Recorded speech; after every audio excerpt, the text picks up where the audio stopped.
अस्सलामुअलैकुम। देखने वाले तमाम हजरात को आज की वीडियो में खुश आमदीद कहते हैं। अभी मैं मौजूद हूँ मस्जिद की छत पर। यहाँ तमीर का काम जारी है क्योंकि नीचे जगह कम होने की वजह से छत के ऊपर मस्जिद को तमीर किया जा रहा है। माशाल्लाह ये वज़ू करने की जगह है। ये साथ ही जनरेटर वाला रूम है, आप देख सकते हैं 2 जनरेटर पड़े हुए हैं यहाँ।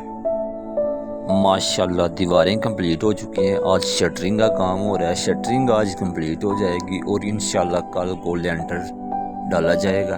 बाकी देखने वाले तमाम मुखय्यर हजरात से तावन की अपील की जाती है। अगर कोई भाई तावन करना चाहता है तो कमेंट करे, मैं उससे रब्ता कर लूँगा, क्योंकि मस्जिदें अल्लाह ताला का घर हैं और अल्लाह ताला के घर को आबाद करना चाहिए। 10 दुनिया 70 आखिरत।